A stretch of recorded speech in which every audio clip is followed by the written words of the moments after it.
2,000 years later. When you have success, and then people start to say, well, hold on, you know, some of these other nations, Germany, Spain, French are strong, but a lot of these other ones are not at the strongest. They're also rebuilding. England have this, I mean, they have one or two Achilles heels in the side, but generally, you know, left backs an issue. Look at all the right backs. John Stones had a pretty good season at centre back. Maguire's played well for England. There are other centre backs. Pickford's been pretty solid. Then you go forward. You know, Henderson, Calvin Phillips, Declan Rice, £100 million footballer, potentially plus. And then you've got Sterling and Foden and Grealish and all these guys, Harry Kane.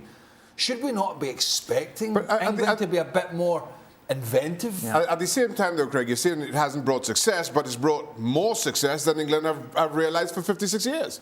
And yeah, maybe that's more about the other nations, and maybe that's more about the pathway and routes. Whichever way, it's more success than they've had for 56 years. And you could talk about the players like Declan Rice and Mount and Grealish, but in generations gone by, you could talk about Gerrard and Lampard and Rio Ferdinand. And England have always been able to boast these incredible names, yet it's only in the last couple of tournaments that they've been able to boast getting to a semi-final or a final. You look at it and you just think there is so much quality within this England squad, and as Craig said, you kind of expect that little bit of spark, Nathan, that little bit of entertainment that's been lacking so many times when we see them. Yeah, you do think that, and to be honest, a lot of it comes down to the individuals. I thought at times today Grealish looked good. We've seen times gone by where Saka's looked good, where Sterling's looked good, but it is that sort of individual magic as opposed to just being a very sort of front foot attacking type team. But then maybe that's just within English football's DNA, because as I look back, I don't picture tons of times when they've been extra expressive, scoring tons and tons of goals all the time.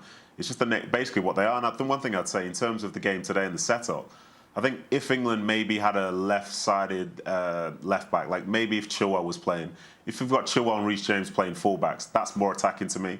But I think the key bit, really, in my opinion, is the way that they play with the central midfielders.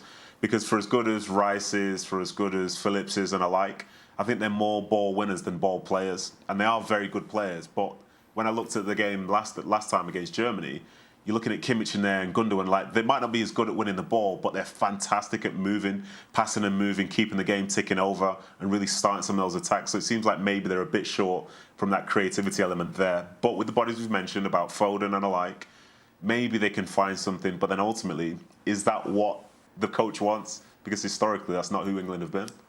Grealish drives me nuts. Sorry. Just thought I'd say that. It drives me nuts. Just drives me nuts. Why? Well, I don't get enough. I just never, ever see enough end product. I mean, every time he goes on a run with the ball, I might as well go in the kitchen and put the kettle on, make a cup of tea, come back and see that he shot wide or his cross has hit somebody. I mean, when he came on in Germany, played an absolutely brilliant ball with his left foot to the back post that Harry Kane, I think it was, should have scored. So he's capable. But he's going to have to do it more for club and country. Right. I have no interest in watching somebody. I played with people that beat 20 people, 10 players, and then there was nothing at the end of it. I've no interest. And a couple of thousand punters getting off their seats going, brilliant! What's brilliant?